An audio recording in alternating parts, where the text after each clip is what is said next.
Good evening, everybody, and thank you all for coming on a nice Thursday that I'm sure you could be doing better things with your time, but we're all here because everybody's interested in maths education in some way or another. And I will admit that I was petrified about trying to write this because I'm not sure who's in the audience.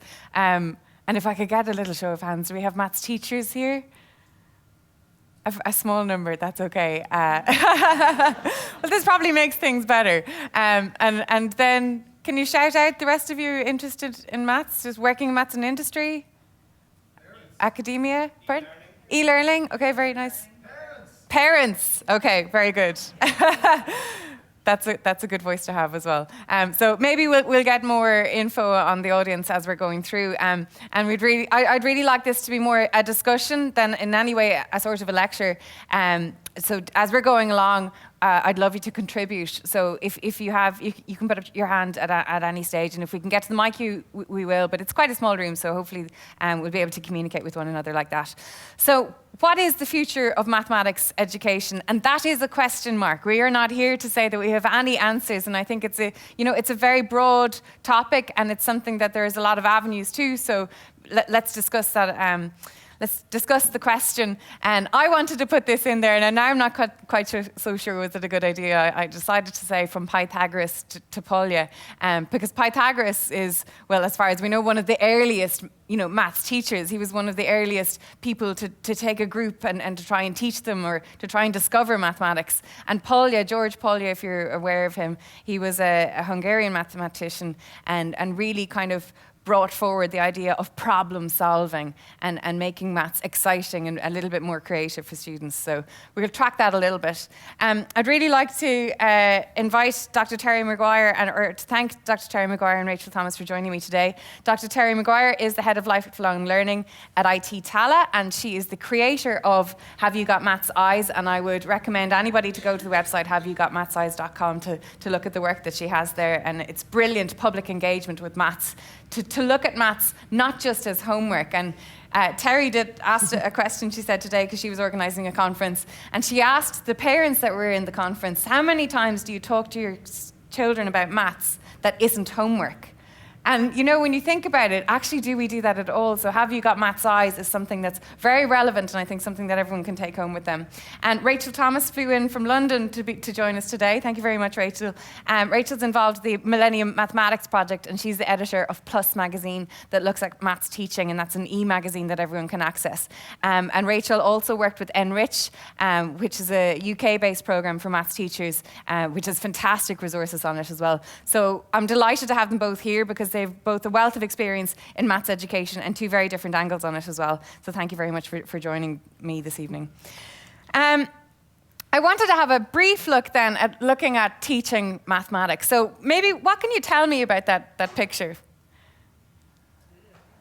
Pardon? Yuck, okay.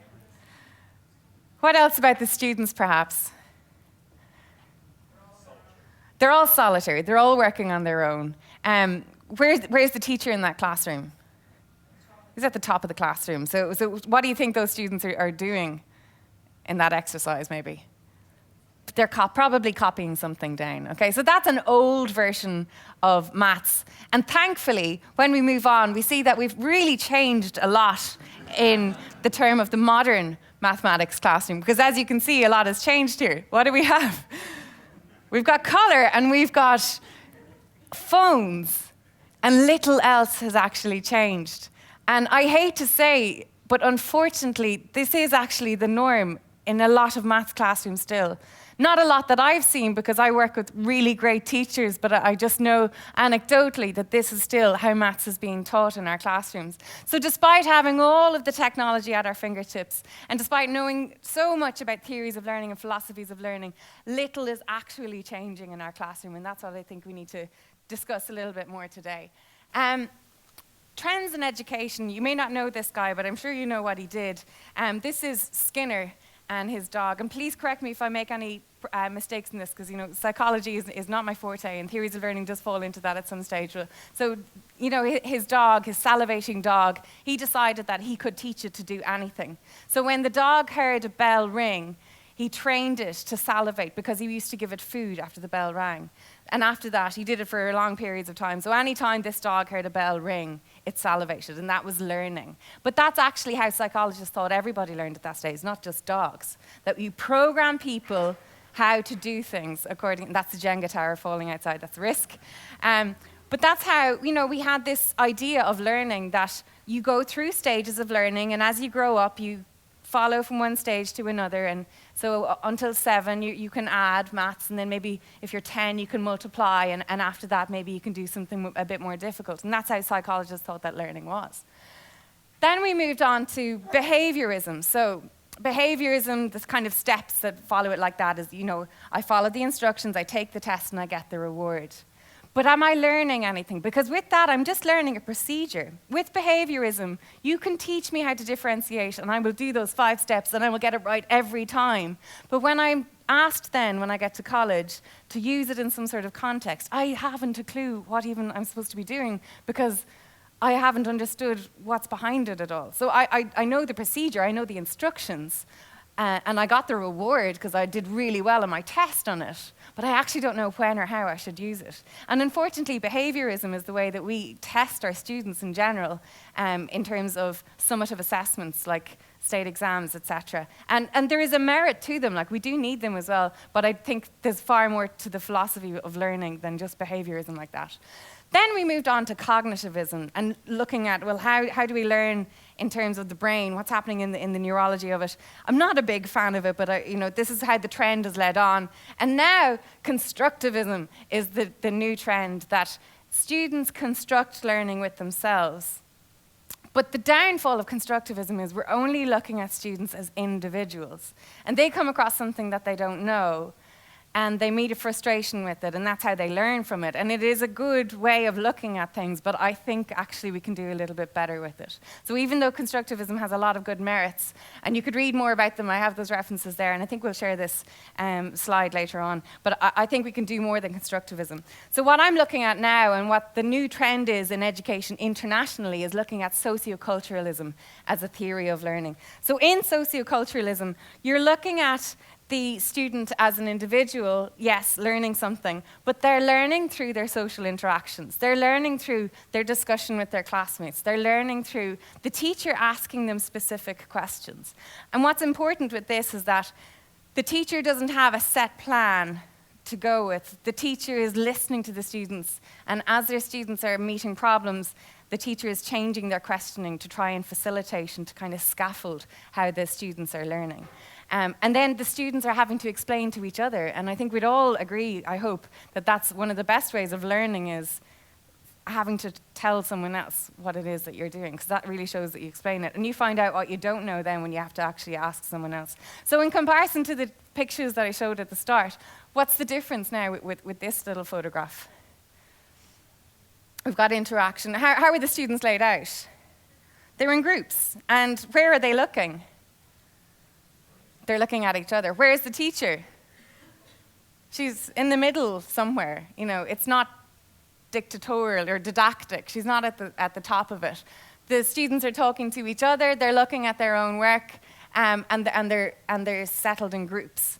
And this is something that a lot of teachers are very afraid of. If you've learned in isolation, you've been teaching your students on an individual basis in rows like that for 20 years, it's very difficult to go to something like this, because this classroom is messy, this classroom is noisy, and you are giving over control because you're letting your students talk and you're letting them think.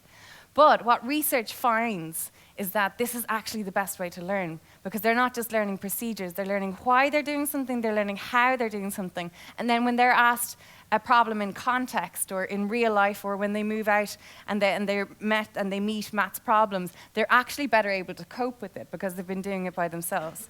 So it's just examples like this where the teacher's not telling anybody what to do, but she's asking them, what did you do here? Okay, well, why did you do that? And the students will go, well, actually, I don't know why. And then if the students have to present the work to one another, they will be their own best critics saying, well, why did you do it that way and not this way? And when you see it work, you see how engaged the students are. And if they're engaged, they are going to be learning. So, yes, please do, Terry. Very common there. If you look at the guy with the blue t-shirt, he's He's enjoying himself in the maths classroom.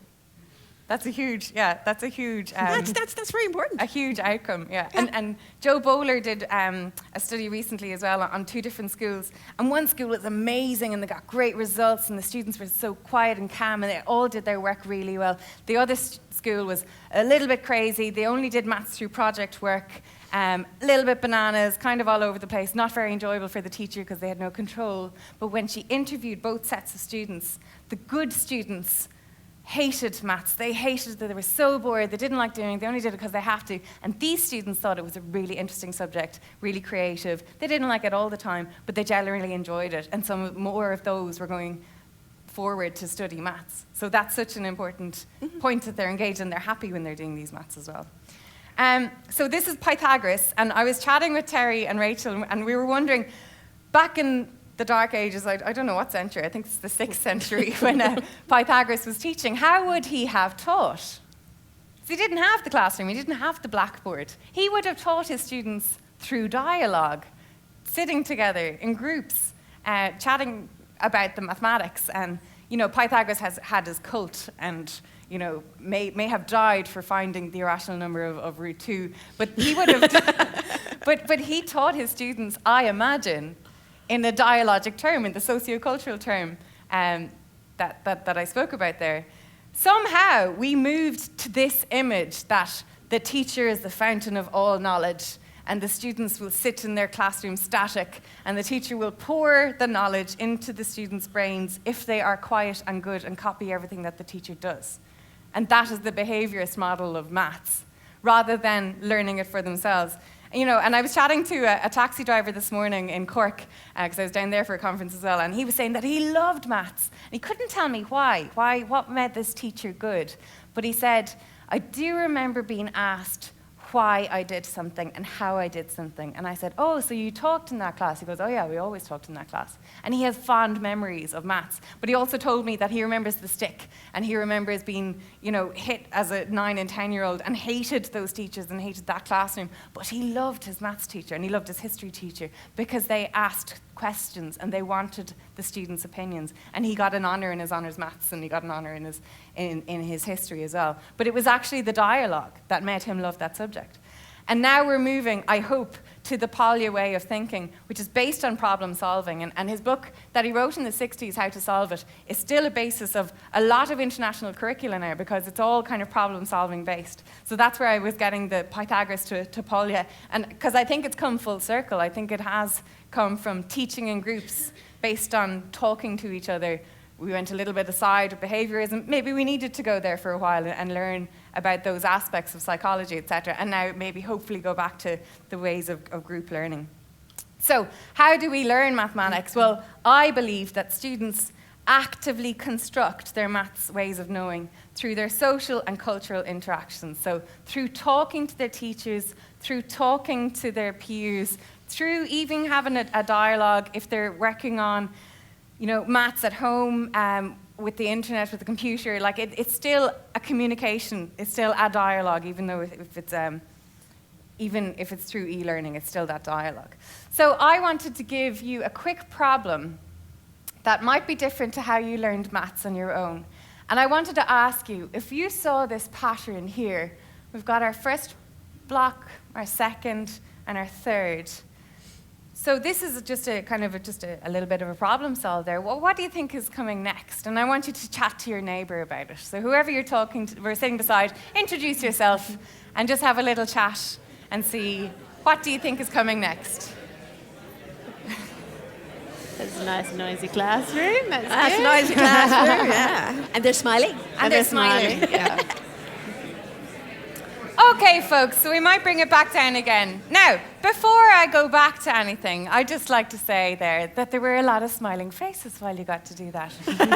Why? Because people like talking. People like talking to each other. It's a good way of learning. And I imagine that most of you got the right answer because even if you didn't think it, you were afraid that you might have the wrong answer, you were chatting to someone else and that kind of gave you the confidence to be like, oh, I think I am actually right. So would anybody like to suggest what might the next pattern here be? Excellent. 4 by 4. And what would be after that then? 5 by 5. If I went to my 11th pattern, what would that be? 11 by 11. Okay, very good. Okay, what would my 100th pattern look like? 100 by 100. What would my Z pattern look like? Z by Z. So what's the pattern here? What's going on?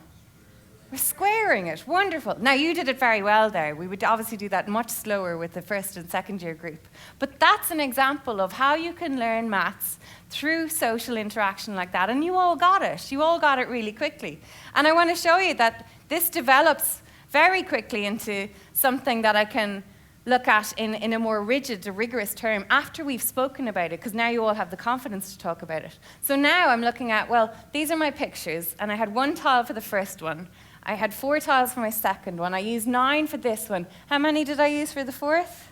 16, and then for the fifth one, 25. Okay, so I see there's a pattern here. Do you think you could go on if I made this table really long?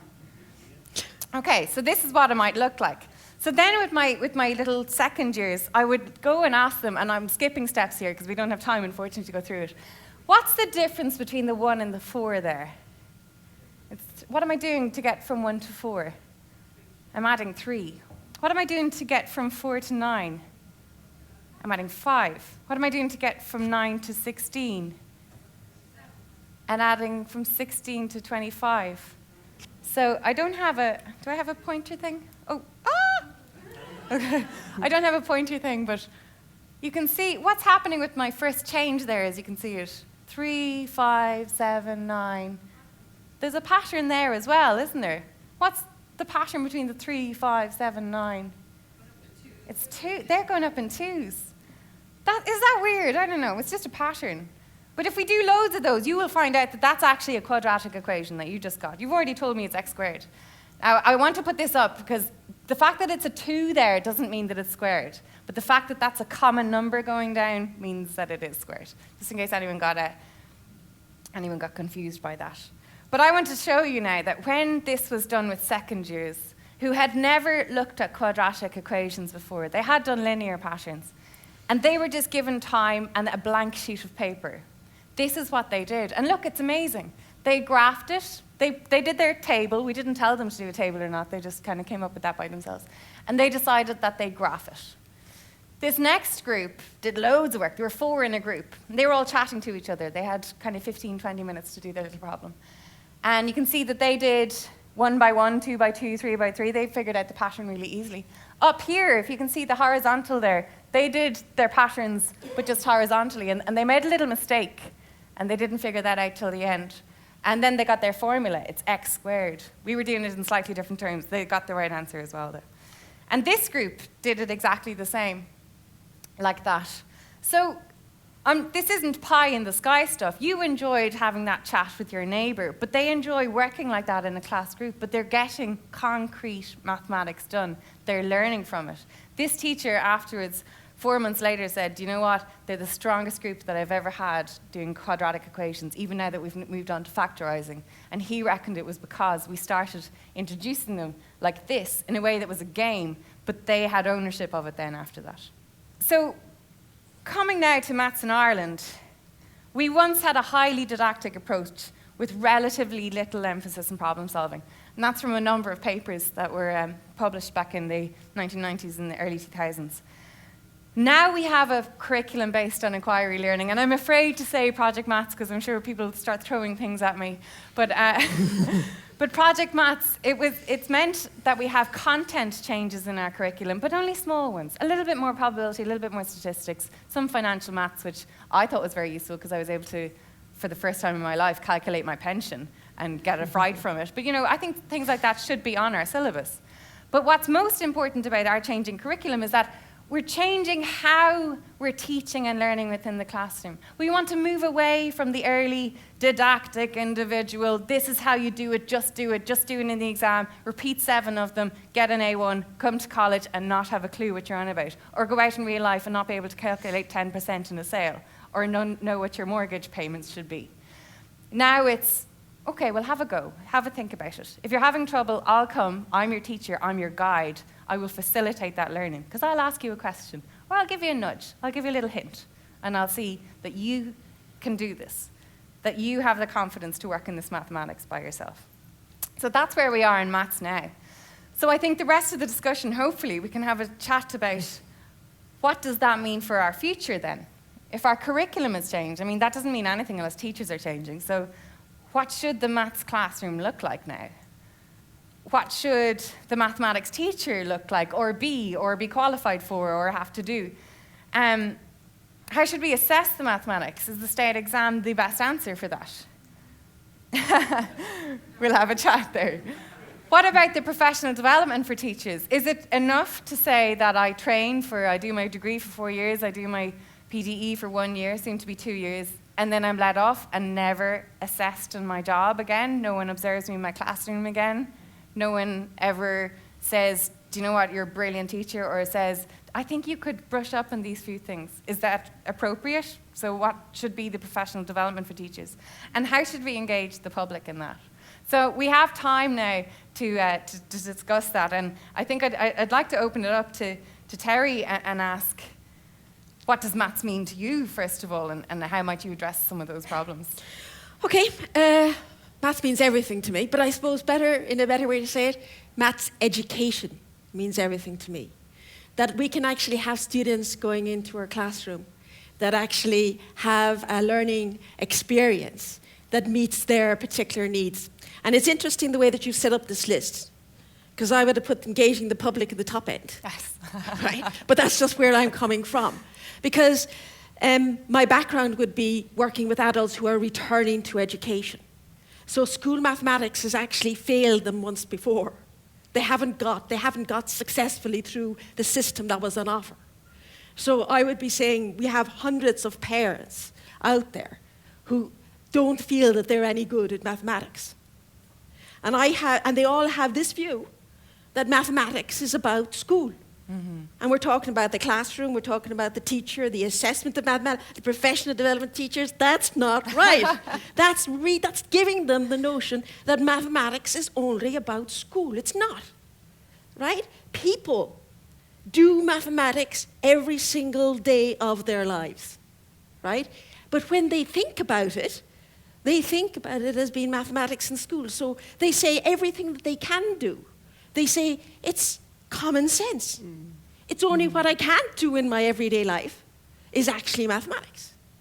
So we've got this new program coming in, and I think the Project Maths will actually have a big impact in terms of the view that our students coming out of school will have about the usefulness of mathematics. But change takes time.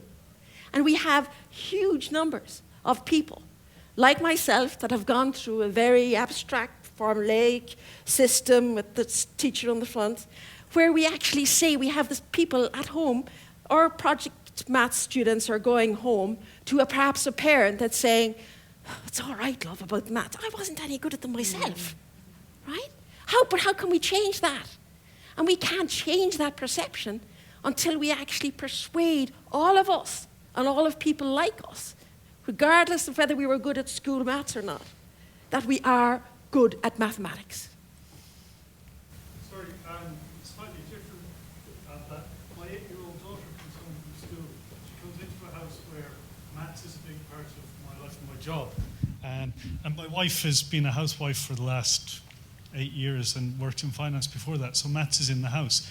But my daughter comes back from school going, I'm no good at maths. None of the girls are any good at maths. And we're continually challenging her, asking her, how much does this cost? Or asking her things that aren't her homework. Asking her, well, if there's 3 wheels there and it's unbalanced, what's going to make it balanced, and that sort of thing. So that's kind of the other side of it. And that's what we're fighting. And fighting is the wrong word, but that's what we're going through at home. How do I convince my 2 daughters that maths isn't difficult? It is something that you use every day, something that you have to use, and it shouldn't be a trauma. Mm-hmm. But I think part of the issue is calling it maths. I mean, that's the big thing. I remember when I left university, so I did a maths degree at uni, and one of the things one of my lecturers said, okay, every time you ever have to, no matter what job you go on to, can you please write on any form that you ever fill in that asks what you do for a living, can you please write mathematician? Because her kind of thing was that basically you'll all go off and do jobs, but you will all take this training with you and you'll all be doing mathematics every day. So that's a slightly extreme thing, but the thing is we often don't call it maths, and that's probably what your daughters are finding. And, you know, we all do maths, you know, all day, every day. We do it as a form of common sense. Most people are incredibly numerate and have a incredibly good judge of risk, of have a good intuitive sense, because we're all geared to be able to deal with these kind of ideas, but we don't call it maths. So I think that's one of the things. It's essentially making, you know, as Terry's project says, you know, revealing the maths, showing everyone, so everyone can call it for what it is, and then it doesn't become, I mean, can you imagine, so there's some of the people I've worked with, kids I've worked with, and particularly with girls, there's a slight issue in that lots of girls who really enjoy maths, one of the things so many of them have said is that my mum tells me, you know, she was never any good at maths. And it's sort of, I think we all have to acknowledge that we are good at maths, but it's finding the confidence to say that and finding the confidence to own the maths that you do. So I sort of think it's an issue of, I do think it's a wider issue as well as obviously one in the classroom. Well, I think it's a cultural issue, and I do apologise, Terry. I did focus this on the classroom, and I should have broadened it out, but I'm only really taking this as my experience as a teacher and now as a maths educator with PTE students and things like that. So that is my fault. I mean, I'm guilty of it as well, Terry. Yeah, but I would ask this gentleman, what's happening in your daughter's classroom that she's walking away from school with this saying that she is no good at mathematics, and that she's confident enough to say that her friends are no good at mathematics? That's the bit I perhaps is where the classroom bit, what's actually happening, that she's walking out with that impression. I don't know right now, and it's something that, you know, we want her to be positive, and we want her to have a good experience with maths. She shouldn't be afraid of it. There's no need to be afraid of it. Anecdotally, in that, a friend of mine, I was doing homework with their child, and the child was in high infants, I think, or something like that, and she was doing addition, so it was 4 plus 0, 4 plus 1, 4 plus 5. So obviously I got out pencils, and I was like, what's 4 plus 0, 4 plus 1? And she said, no, you have to do it like the teacher does it. And the teacher does it in rote learning, from a table. As in, I open this page, I learn off what this is, and I couldn't ask her in any order, only the way it was asked in the table. So I think, and I'm not blaming primary school teachers because they work wonderfully well, but I think there is scope to really look at how we approach teaching mathematics in primary school. I think that might be an option with it. Yeah, can we take a comment? I just had a question, and it's something that I was surprised. I was doing some testing with children. I'm making a maths game. I'm actually doing it as part of, I've returned to college myself as a very mature student. I'm doing a postgraduate thing, but I'm making games, and basically we're making something I'm interested in doing afterwards, as well as educational games. We're making a maths game, and it's for 7 to 10-year-olds. And so I went out to test the maths. We had questions around the maths in the game and the actual, learning design in the game. So I took out, I didn't have a prototype of the game, so I took out a test and I tested first, second and third class last Monday. And it was girls and boys. And I'd asked the teacher to have, groups from children that find maths difficult to those that are, very good at maths. So I had a mixture of both in girls and boys. And they had to mark, you see, what we have as equations, and there's a question mark is left out in different places in the equation. So I had to work out, was there different difficulties depending on where it was. And they also have other things to do, because in the game it's a type of running type game, and then they're landing on numbers. So they have, they had to pick out, they had 10 coloured crayons, and then the questions were colour coded, so they had to find the question mark along. But the point was that in the 7-year-olds, the girls, like when it got to the more difficult maths numbers, they were only getting 10% right. And the boys were getting like 78%, like when I did all the results and I worked out the tables, the results. And then when we got up to the age, though, from 9 to 10, slowly the girls got progressively better. And then by the age of 9 to 10, the girls had actually surpassed the boys in the maths. So I'm wondering, is there something, is that just happen to be within those groupings of children, or is that something that, you know, because I was very surprised at the big variance at that age, and then, you know, the fact that the girls by the age of 10 had surpassed them in the... Well, I'm not sure what your sample size was, but I'm not sure either. It could be a gender issue. Terry, would you like to reference that? I don't have... Was just a fluke, or is there anything in particular? Because I'm wondering, should I take that into consideration for the game, or... I'm not familiar with anything, but... No, I haven't seen any any gender issues myself. You haven't seen that there's anything particular with girls between the age of 7 that they... No, okay. No, sorry. But I would sincerely doubt at that age that it would... I don't think it's a cognitive issue. I don't think it would be a gender imbalance. I'm not sure what it is. I was very surprised. I was expecting it, and then it's something I noticed, and I just wondered why that was. It just happened to be there in the... I'm not sure. Terry, can I ask you about how important PLUS magazine, Rachel, about PLUS magazine and why it's important to have it as a resource there? So, I'm not from a teaching background at all, and I have ultimate respect for teachers because I do sometimes run workshops and work with classes of students, and the amount of energy and sheer kind of intellectual rigor you have to keep those kids engaged is amazing. So my background is I used to work in maths and industry, and now I usually write about maths. And it's a magazine for the general public, and we write about anything. We write about new maths research, we write about maths behind news, we write about maths in current events or in arts or in politics. So we really will write about anything. And I think it's kind of, what I said before, what we're trying to do is reveal, very similar to Terry's project, trying to reveal that there is maths everywhere. And I was talking to Terry before the event tonight and saying, I was telling friends about work in the pub, and they said, what can you possibly write about? It must be a really boring magazine. There must be nothing there to write about. And I essentially said, you give me a topic, you pick any topic, and I will find you a mathematical angle that I could write about that topic. Because that's the thing, and that's one of the things we try and do on PLUS, is to take maths out of that old-fashioned, it's just tables, it's just numbers, it's just tools, and show how it's used, and how it's used in other areas of science, and really try and show it in as many different sort of guises as possible.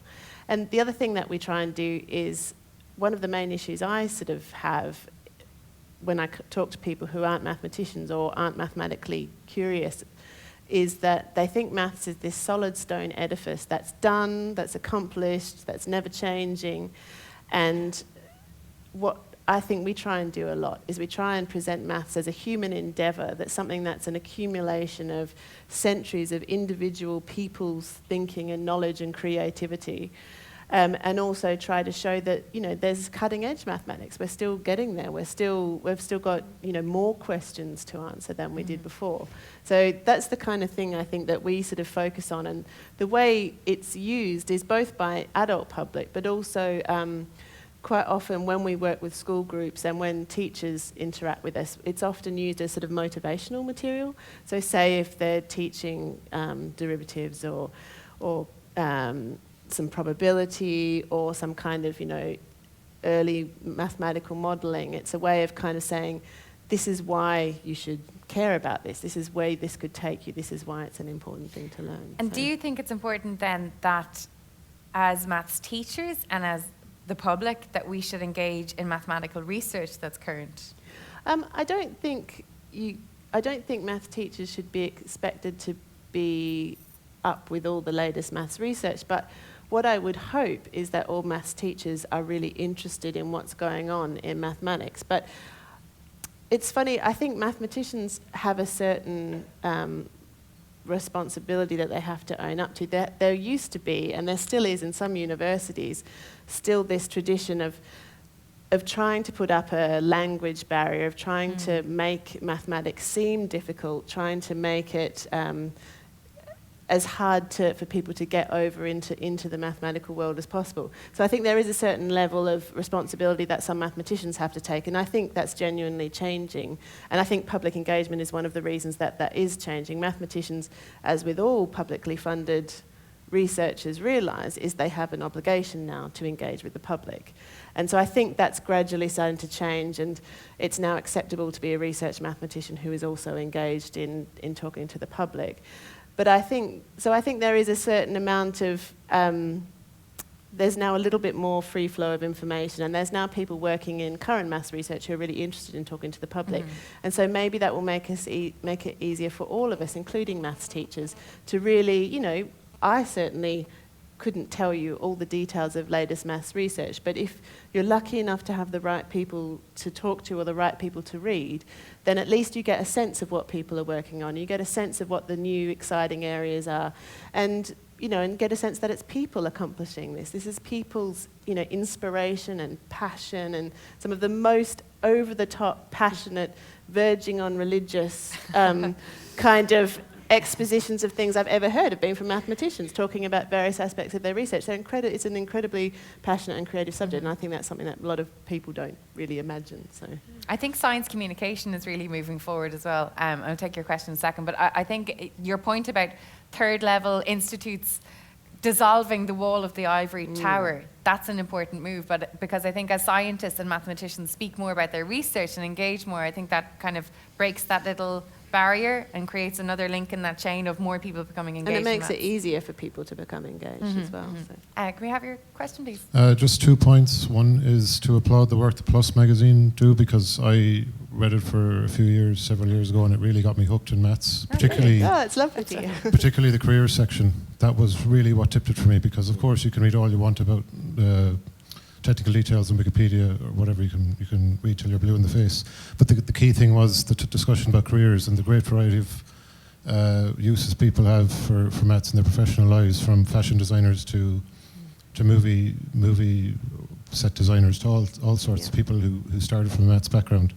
One thing, like you're trying to bring maths to more, to students in a more direct way. One thing I always thought was great was you had a discussion about computer-generated graphics that are used, like say in films everywhere now and for computer games and whatever. Yeah. But the fact that it's largely based on linear algebra. Yeah. And I was giving grinds to some first-year science students recently, and obviously linear algebra isn't the most exciting thing at first. But when I was discussing like rotations and transformations in space, and they're like, okay, that's fair enough, you can stretch a square or rotate a triangle, whatever. But when I explained to them that is actually the basis of all computer-generated graphics, like they kind of understood it immediately, because of course you're dealing with shapes and you're trying to change them to change what you see.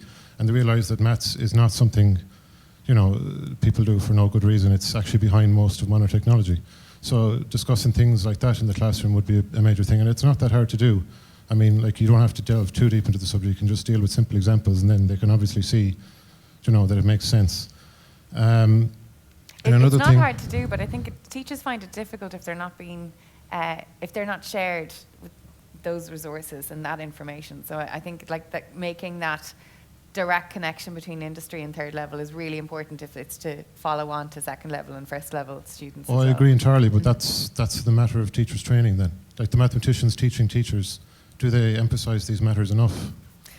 That's one big point I would raise, because most mathematicians would think that trivial, for example. Like really professional mathematicians would think, oh, well, who cares about that? That's no big deal. But that's what matters to the man in the street. And another thing, trying to discuss pure maths research in schools as well can be done. Okay, you can't discuss, say, lengthy proofs because, no one cares. And I mean, a lot of it, no students care at the age of 15 or 16. I mean, I might care, but most people wouldn't care. But the key thing is you can discuss the theorems and the results. Like say Fermat's last theorem, you're not going to read 300-page proof, right? But you can discuss the theorem very easily because it's very simple. Most of number theory, a lot of the famous theorems are very easy to state and explain, and they can see, that might be vaguely interesting. Or another good one would be the Riemann-Zeta function, which is still an outstanding problem in maths and no one has solved yet, and you may want to inspire people to solve it. It's not a complicated thing to state. You show the series, you find the zeros, and they're like, that doesn't seem crazy to figure out, and it could explain the prime numbers and like something which makes no sense to students. But in can their I age. ask you the question then, is that not the mathematician's responsibility to be able to communicate that with people who aren't literate in that type of mathematics? Oh, I agree. But You know, people like Marcus du Sautoy have done wonderful things for mathematics. His books are brilliant because they're telling a really good story. But that should be, I think, brought to the masses. I mean, to be fair, so I was a bit mean to mathematicians, perhaps. To be fair, not everyone has the talent for telling a story. So, but what we have to expect of academics and researchers now is they have to be, if they aren't, I mean, it's the most exciting public, accessible, popular maths articles I've read are written by researchers, because there's nothing like tapping that excitement of someone's own research. But not everyone can write like that. Not everyone can tell that story. So instead what they need to be is they need to be open to talking to a middle person like me, who'll come and ask them loads of probably incredibly ignorant questions, which can be quite frustrating if you're working at a really sophisticated level and then translating it into exactly what you're saying, something that someone can connect with. Because that's the thing, is I completely agree, you have to be able to connect these. There's no point telling someone about the Riemann zeta function unless you can get them to understand, the really fantastic, how that plays into, it's kind of like harmonics, it's kind of like the thing that tells us where the prime numbers are, and then you can explain why prime numbers are important. But yeah, I think you need to be able to tell a story. And so I think that it's about us as a culture realising that we need to tell those stories, and we need to sort of be sharing them. Sorry, you go on. Sorry, just a quick question on that. Like, is there a move within education circles to do that? Because all the examples of such things that I've seen are individual efforts, like say Darragh O'Brien's show on the BBC and and like Marcus du Sautoy's shows on the history of maths. But They're if all this is isolated. about the engagement of the public, why is it the responsibility of the education community to take control of that? Oh, I'm not saying it's necessarily their sole responsibility, but is there a move to bring dialogue on this into the public sphere at all, or is it entirely from isolated? the perspective of working on I've worked on quite a few different public engagement projects. They are often, little islands. But the thing so I've been working in it mostly in the last sort of 10 years, and even in that space of time, in the last few years, who would have thought there'd be a maths game show, and there'd be, a US TV show with maths as kind of the driving how you solve a crime thing. Like, it really, to me, it sort of does feel like maths is becoming cool. Maths is now, so we got approached by someone, a TV production company, who's putting together a proposal for a Channel 4 series about maths, and they had crazy ideas of what they wanted to do. So I think I don't think there's a coordinated effort at all. And my personal experience of trying to coordinate the efforts of either public engagement people or academics is quite tricky. But I think as a general kind of enthusiasm amongst the whole community, I think it is growing. And I think it's the reason it's growing is because it's been proved that there's a real appetite for good maths information, like maths as something that's entertaining to engage with, and I think people are realising that, and so that's the impetus behind a lot of these things. And that's what a place like the Science Gallery, if I Yeah, can say, absolutely. it brings together the scientists and the academics and the artists and the creators, and then has that dialogue as well. Now, we've done a lot in the engaging the public, and I see there's a question there, but I would like to move the conversation to, assessment of mathematics seemed to get a reaction from the crowd there when I mentioned it, and professional development of teachers, because that's my own research area, but we'll take your question first, Shane. We just hold on for the mic, sorry. Thanks. I wonder what societies have mastered this, and why don't we just copy them? Well, I think Terry? Or Rachel, sorry. No, go ahead. Oh, because I was just, when I was doing the project with Marcus du Sautoy, his big thing he always says is when he went to India, and also to some extent in China, the idea that someone would say, oh, I'm no good at maths, would just be like the most shaming thing to say, because I think particularly in India, it's quite an intricate part of the culture. It's quite, so I thought that was quite interesting. I mean, I don't know what they've done exactly that makes it that way, but it's interesting. It's a game. Maths is treated as a game for Indian school children, Indian young, and it's very involved in their music as well. So. I think it's a good point, but I think it's a really massive culture change that in Ireland it's so okay to say, oh, I was terrible at maths. you know, every second person that you meet. You'd never say I'm is terrible it. at reading. No. It so annoys me. It's terrible. No, well, but we've got Tyndall, we've got. And I loved science, and I didn't see why it had to be one or either. But everybody seemed to think that if you're creative or artistic, or you were good at creative writing or literature, you shouldn't be good at maths. Like as if you had to have one or either. You couldn't possibly like both. You know what I mean? And that's the sort of, you know, that's the contradiction. I think you can like. Oh, absolutely. I mean, that's totally valid. We are a hugely literate country, and we've got all of our literature, but we also have people like Boole and Walton and Tyndall and Hamilton. We've got this wonderful wealth of mathematics and science that we really need to be really explicitly proud of, and I think to move it on a little bit more. So we've got 2 comments here and one at the back as well. We'll take those first. Oh, sorry, here. I wanted to go back, and I think this probably links in with your next point.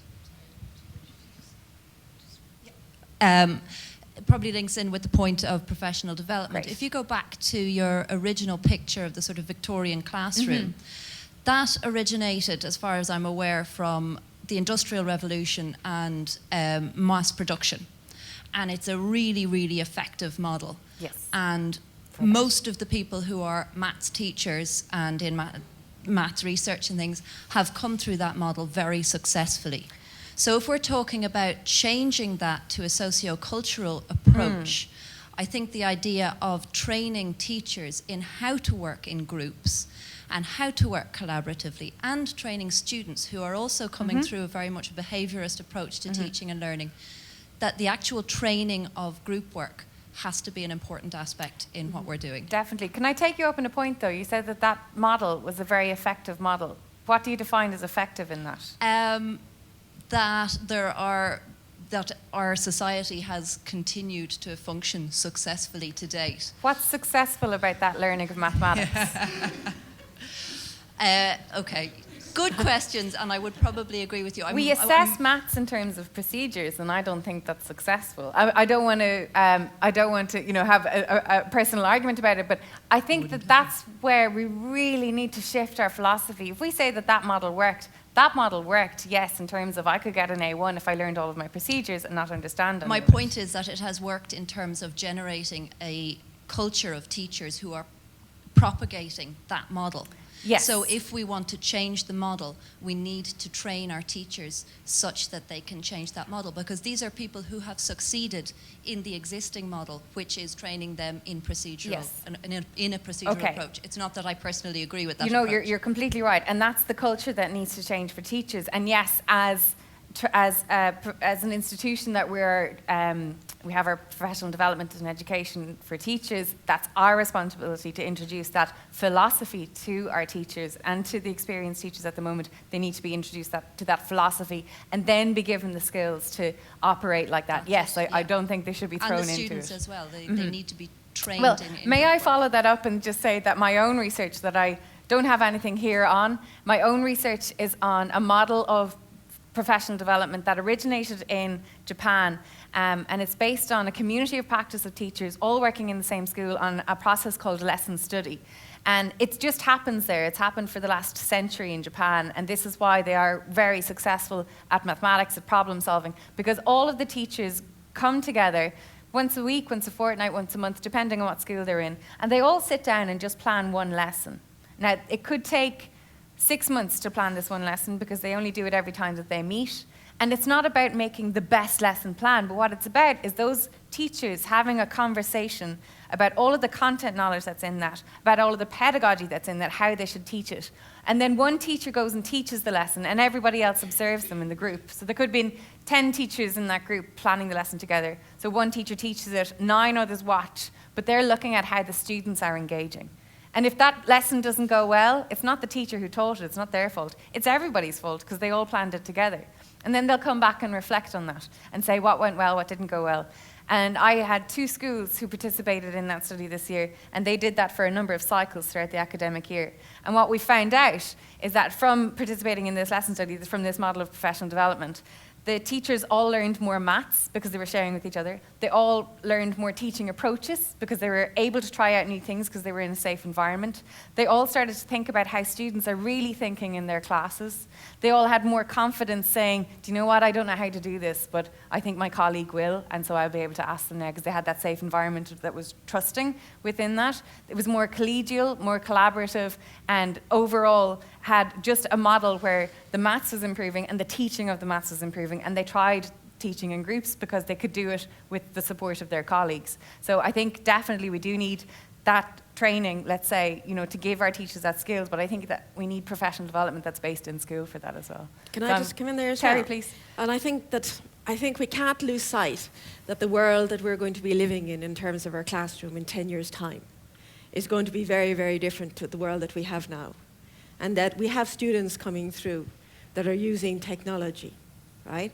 We have to be able to adapt. We need now to be planning for what we're actually going to be doing, because yes, group work and everything's important, but we can't. I mean, technology is becoming so invasive and offers so much potential.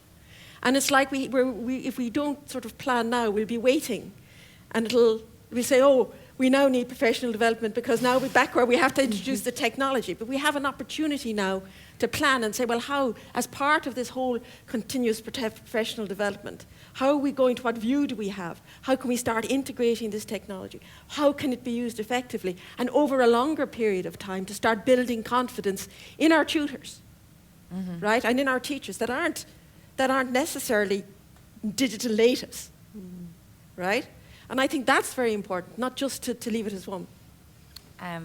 Thanks, Terry. I'd like to follow that up, but I don't actually have much experience in e-learning, apart from GeoGebra myself. Can I take your comment, Jess? Yes. I think I agree with everything that you've said. It all sounds wonderful. My wife's a teacher, and she would totally agree. She's German. She trained in a different country, and is rather critical of the Irish training thing, but she's a secondary school teacher. I'm rather involved in my young kids, 8 and 5, primary school education. And we haven't mentioned it yet, but I think there's also a problem of patronage in this country. My kids go to the local state-funded school, which happens to be a Roman Catholic school. And I'm wondering what portion of time they're spending learning mathematics versus the amount of time they're spending learning religion. I can answer that because I just read the report today. And Irish. So if we're talking about preparing our kids for the digital age, okay, and being competitive with kids who are coming from all over the world, who are competing with our graduates for jobs, okay, are we really preparing them well by making them learn that portion of spending that portion of their day learning religion, and I would say also Irish, but that's just me. I might not agree with you on the Irish. From the Tims and Pearls report today, fourth classes, that's what they have, spend 14% of their time teaching maths, 4% of their time teaching science, and 10% teaching religion. So I do think that it's a relevant question. Would anyone else from the audience like to address that issue, though, before we move on? Yeah? I'm just going back to my observation on myself as a child. You're saying there that the mathematicians should engage with the public. Well, I think it's time the public engage with the mathematicians. Okay, good point, good point. But as a child, I felt very alienated from other friends. And I was very quick at maths, but I found that I started leaning towards the humanities in my teenage years because I had spent so much time, I was so engaged in maths that I was missing out on the literal part of my education. And friends didn't want to know. They moved away because the class was boring. So going back to what this man said about his children, maybe there's an element of, I don't know if you call it bullying, or children just move away from mathematicians. I'm not sure. Do you have any suggestions of how we could improve that then? Because that's a worrying observation. I think the public should start engaging with the mathematicians and realising that we all have different talents in different areas. And if the teaching process could be, like, numbers jump at me in a fun way and always have, but for other children it could be letters jump at them, like the Letterland way of teaching. And why could we not just say, well, look, you look at this way in a fun way and I look at that in reading in a fun way. But as I said, I think mathematicians are put into a world of their own. And you're talking about philosophy. If you're good at maths, you'll be good at logic. And when you go into philosophy and you go into the field of logic, you're totally alienated, because that's another experience that I had in my mature years. Totally alienated, because the information comes to you very quickly, and you pick it up quicker than other people, so you logicalize information very quickly. And that can be the cause of you being alienated. I wonder, so are we are mathematicians a group on their own as meant to be? I think there's, so I've worked in maths departments now for quite a long time. And although I used to joke that, maths departments were the places where people who couldn't possibly be employed anywhere else used to go, that was the running joke.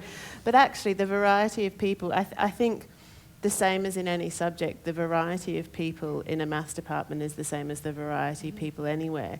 And there's definitely people where, like a colleague who would probably be somewhere on the autistic spectrum, loves it and engages with it, so probably would be one of those people who would be quite socially isolated if they weren't in an environment where they had people they could engage with in a language that they like to speak. But then equally, you've got people who, we've got a group of sort of young researchers who are regularly going off to music festivals, giving talks about maths and theoretical physics in a field to people who have been doing goodness knows what. So I think there's as much variety. But picking up on what you're saying, I think one of the reasons people alienate if I say I do mathematics as my job, and they sort of go, whoa, I don't want to talk about that. I think it's just that thing that mathematics isn't seen as something that people do and as something that's fun. And so one of the projects I worked on, we developed these mathematical walking tours, and the reason that we did that was because Marcus was giving some talks at a school, and the teacher said, look, every other subject takes their kids out on field trips, and I've got nowhere. Where am I going to take my kids on a maths field trip? And so that's one of the reasons that he did this, was to kind of generate ideas for people of what they could... we actually have something similar to it by Ingenious Ireland. There are walking tours around Dublin that are based on maths. Yeah. And just with your point as well, I just remembered that there's a brilliant lecturer, somebody else might be able to remind me of his name, from UCD, who writes for the Irish Times about what mathematicians do. Thank you, Peter Lynch. I knew it was Peter Lynch. And that's a wonderful way of communicating with the public. So it's a double communication that, yes, the public need to engage at maths, but and the maths community, educators, etc., need to engage with the public. But it is happening, and I think the zeitgeist is there now. I think you're both saying that it's time for it now. Hello, Ted. Is it? Yeah. Oh, Kieran, sorry. And I'll take the question at the back there as well. Sorry. Can I take your question, Kieran?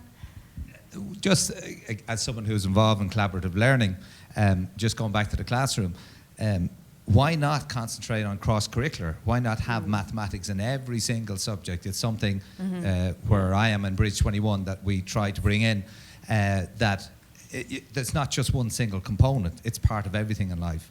And I would do the opposite and not put mathematics out in a limb, but have it as a core part of every subject plan that's in the classroom. Before, if Terry or Rachel might like to address that, I think that the numeracy document will hopefully be guiding people towards that, and maths teachers need to push that boundary a little bit. There is collaboration, a lot of collaboration between the geography teachers and the home ec teachers in maths, and even in art that I've come across. But I think you're definitely right. There's a lot more scope for it. I just come in that because I've been doing some work with some schools, because the strategy for literacy and numeracy for young people is encouraging the integration of numeracy across the curriculum. And part of the Developing Maths Eyes project and the way that we're using that within schools is not with the maths teachers, but it's with all the people that don't teach mathematics, to open their eyes to the opportunities there might be for introducing mathematics in their classroom. And they all start with saying, there is nothing here. I'm a language teacher, there is nothing here. But a lot of my work with the secondary school teachers has actually been to try and work with the non-maths teachers and say, yes, there is. And that actually does have a big impact, because in a way it breaks down a wee boundary between the mathematics and all the other subjects. And they have the confidence, once they realize, they're saying, look, I'm thinking about doing this in my class, but they can actually go to the maths teachers to ensure that, to build their confidence until they're doing it. And that seems to be quite successful. So this concept of opening your maths eyes so you actually see the mathematics opportunities that are there. And I think that's a really nice project for people to just go around and take photographs of the maths that they see around them every day. It might even be a nice social media project to continue on from Math's eyes. And don't forget Math's ears, because if you listen to what we have to interpret all the time. This morning, if you were saying this morning, we had our percentages for our new abortion legislation. Okay. And then we had that wonderful one where Kerry, I think, was 14th on the crime score this morning, because it scored very low in everything except public order offences. So it actually made it that it was one of the high crime spots. But just to even explore that in the classroom, well, how did that actually happen? Right? And that was just on the radio on the way in this morning. So it's about opening your eyes and your ears. So you're actually listening to what's actually happening. We're going to run out of time. Sorry, so can I take this one question here? Yeah. Hi, I just want to go back to the whole thing about, there's a bit of an emphasis on this kind of rock star mathematician thing recently, and I think we have to be just a little bit careful with that. I think we also need to have the more grassroots approach, the bottom-up approach, and parents are the primary educators, so it's important that parents encourage their children to get involved in maths. But I think it's a very exciting time for that, because with the digital age, parents have become very much empowered that they can actually go back and look at the maths that they weren't able to understand in school first time round, and look at a video on Khan Academy or YouTube or other systems, and actually go, oh, so that's actually what a quadratic equation is, and for the first time in their life actually realize that's what it's about, and it's not even that hard. And it's very, very powerful. And you can have parents then who are teaching their kids instead of sending them out for grinds. And I've had this experience myself where people have used our system and they've just been so delighted, and it's just brought, peace of mind into their house, because finally the kids can do the maths, and the parents are so happy because they're able to do it in an inexpensive way. And I think that grassroots stuff is so important, that it's not all about the glamorous theorems and the rock star mathematicians. The thrill that people get out of solving a simple linear equation is actually, I think, even more important to the general public. I just did some interviews with people for a project I'm working on, where both mathematicians and non-mathematicians saying, was there ever an experience or an idea or a kind of goal that made you interested in maths? And what's really interesting is it's both mathematicians and non-mathematicians. It's something experiential. It's something about doing something. So quite often for people who are hooked on maths, it's the experience of solving a linear equation or solving a trig identity, and that kind of satisfying click you get when it comes together. But for people who tell me and were very hard to convince to interview because they say they weren't mathematicians, equally it was something about that feeling of getting control of something, or they would often talk about games they like to play or puzzles they'd like to do. But I think but also it's. I don't know if it was always with parents, but I think it's that engaging with something, and it's that, and particularly the people who are non-mathematicians, it was things that didn't matter if they were good or bad at them, because that's the thing I have about maths, and it'd be interesting to hear, your points of view given your understanding of the education now. But, I think sometimes the way maths is assessed is that really early on, my son's 7, and he and his friends already have this idea in their head of who's good and who's bad at maths. And I think at 7, I almost wish there was they didn't have to feel good or bad at maths. They could just know it was something that they could do. So sorry, yeah. Let me take your point. I'm a primary school teacher, and I'm frustrated by the lack of understanding, we'll say, of the teaching of maths, of what's actually happening. So this year, what I did was a small research project within the school, and I took 3 different age groups, 4 5-year-olds, 8 9-year-olds, and 11 12-year-olds, applied the same strand of the mathematics of the curriculum and gave them age-appropriate tasks. And with a non-biased way, I've just sat down and literally just looked at what the children were doing. And the most striking and the most obvious thing of all was they have to know what you're asking them to do before they can engage. That was, and it was, sort of kind of like egg on my face. Like I say, this was the thing that they really had to know what you were actually asking them to do. The second thing was very striking, language. Children who didn't have the correct or were not articulate weren't able to, and that applied to each the three groups, that if they didn't have the ability to talk their way through the problem. Like for instance, we'll say one of the 5-year-olds was looking at a problem and he knew it wasn't correct, and he kept saying, it doesn't rhyme. Now what he was trying to say, it doesn't make sense, but somebody else said it to him. In the collaborative learning, like, the problem with the collaborative learning, like, where you have a group, where what you were talking about. Can I just go back to that point that you just said, that he didn't know how to explain it? That's what I mean about the teaching of maths has to involve talking about it, because if I'm able to explain it to myself, if I can bring my thought process and verbalize it, that means that I know the maths. And literacy is a huge problem now, especially with our new curriculum, but it's the maths teacher's responsibility to be aware that their students also need to be literate in the mathematics that they're learning, not just the questions, but how can they explain them. It's being empowered by language. Some children, they're not able to articulate their ideas. Some would be at a different level. And then when you come to something like collaborative learning, where you have a group, you might have a very vocal child, which happened in the 3 different groups, who was completely on the wrong end of whatever task we were doing. And that child then took over. And it meant then that the child who actually understood it sat back and didn't engage with the task, or let somebody else take over. So what I'm saying is, like my conclusion from there was that you have to be very careful when you're choosing or when you're grouping the children. Yes, also, but did those groups work together again and again and again? Yes, what I did was I took 2 sessions. And in the first session, I would we'll say, state the learning objectives, or tell the children what I wanted them to do. Then I went back and just looked at what I had written down and looked at what I had observed, and then went back again and maybe sort of gave them a little bit more of a difficult task. And it was just purely non-biased. I just wanted to see what is actually going on. Why are these children not picking up on so the language was a huge thing.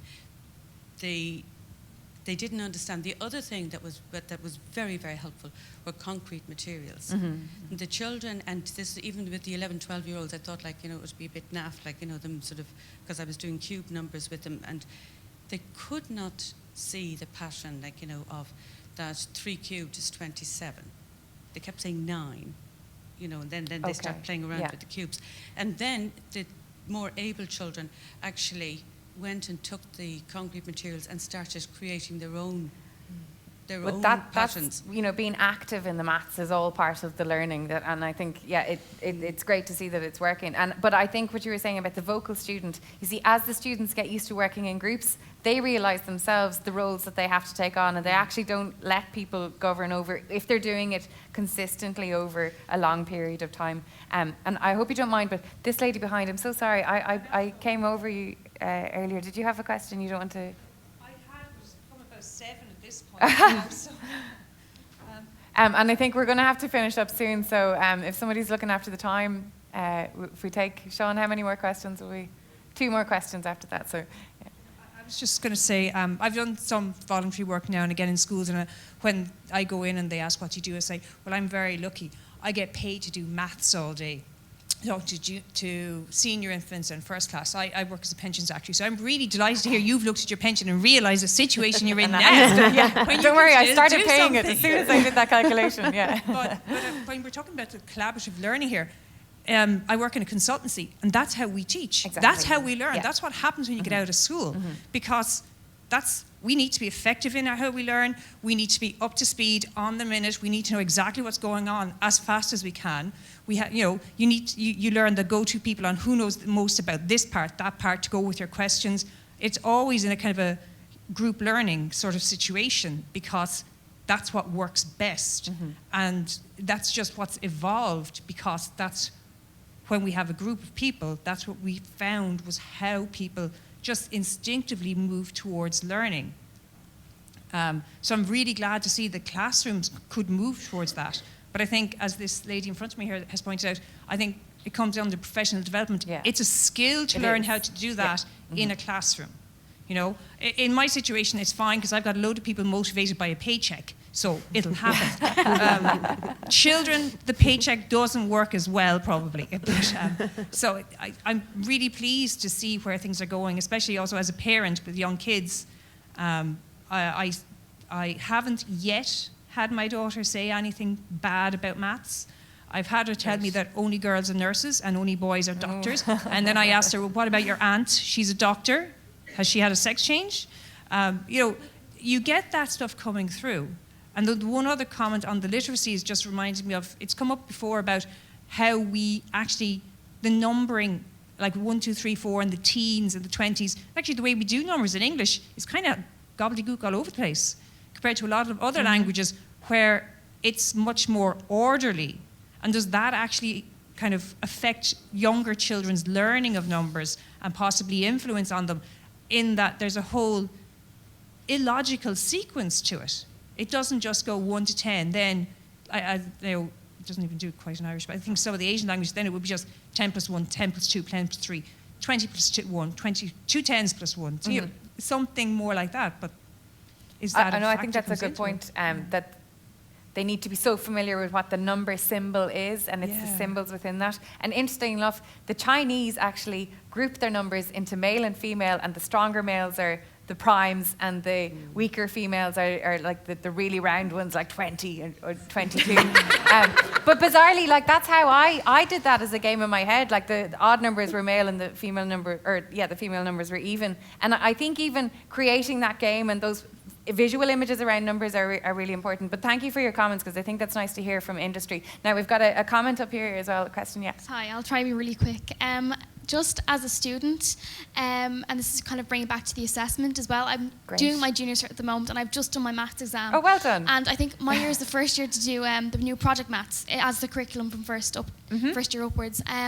Is that with the new curriculum, what I've been taught is that it's a lot more about understanding what's been asked of you yourself without actually being told. And I think the problem is with that is that the curriculum has changed, but at least in my experience, the teaching methods haven't really changed. Okay. So you're still being taught that, you know, learn this and this and this. But if you ask, why am I doing it? I know I need to understand this to be able to learn it and be able to take that out of context and do that in the exam. If they ask me something and I have to figure out what I need to know, what I need to be able to do, whether I'm using Pythagoras or whatever I'm doing, is that, you know, if you ask, why am I doing this, or how will I take this out of context, you're being told kind of, you know, come back to me in 5th year when we explain all this. And I'm kind of going, well, I need to know this now, because in order for me to do that and do everything you ask of me later, I need to understand why I'm doing it. And I think that the problem is that the new curriculum scares teachers, because they don't know what's being asked of them either, you know? Well, thank you so much, and I hope your exams are going really well, and you've articulated that incredibly well. I think a lot of teachers are actually afraid of trying something new, which is understandable if they've been teaching for a long period of time, or if they don't have that knowledge of maths themselves and they don't feel confident enough to be able to teach someone like you who's very bright. So I think that that's what they need. It's professional development that's really sustainable, that's structured, and that's supported. That's not going to help you right now, but I think that you can, I'm sure, like, you know, you're resourceful, and you could probably go and find someone else to ask, or have a look on the internet, or even like what a lot of students do is go and find different textbooks that challenge you in different ways. But thank you so much, because that's really good insight, and I hope the exams go well. I'm sure they will. Let's take our last comment, and then we're going to have to go, and I'm going to let the microphone holder decide, because we've got two either side here. Sorry, Paul. We might fit you in afterwards. Okay. Hi, just in kind of response to the whole assessment side of mathematics, I'm doing my leaving cert at the moment also. Oh, God. And after taking maths paper 2 on was it Monday or Tuesday, I'd just like to say that you know, the project maths is fantastic in everything, the way it's like targeting more explorative ways of looking at maths and problem solving and everything, but it just annoys me so much when I had to go into a 3-hour exam and, you know, look at questions that, sure, if I was at home in my pajamas with a cup of tea, that, you know, I could have solved no bother, but it's just that you know, in the exam situation, the pressure and everything really affects how students do with maths, and I don't feel that it's like a really a fair reflection on mathematical ability at all. So I really think that has to be something that's looked at. I think a lot of people would agree with you. I think it's unfortunate that our whole education system is streamlined into one state exam at the end. I think as junior cycle reform comes in and there's more continuous assessment, that will follow on with senior. Now, I think there is space for a state assessment at the end, but maybe that it's not 100%. I'm not an expert on it, but I think you make a very valid point, and I imagine that our whole system will be shifting slightly, but it will take a long time to get there. How did the exams go?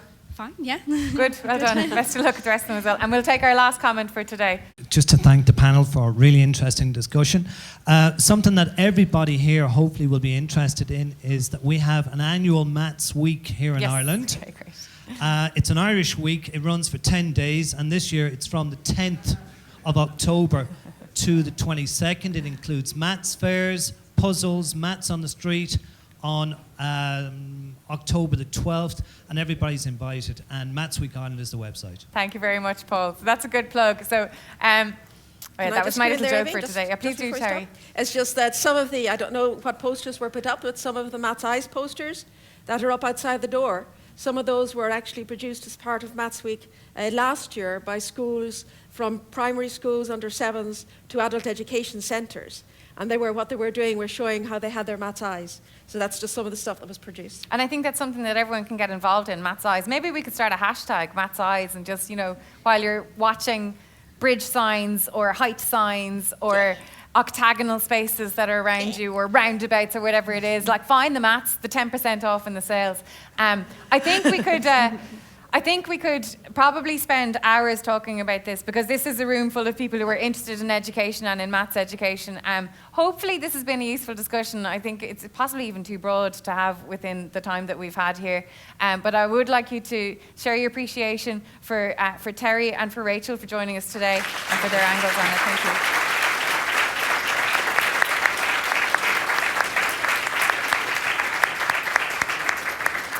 You can find Maths Eyes and Plus Magazine online. Risk Lab is open for another couple of weeks, and please feel free to go in and enjoy the poker table. Try and learn your probabilities of the roulette table, the risks that you're taking in your everyday life and your insurance. And thank you very much for joining us at the Science Gallery today.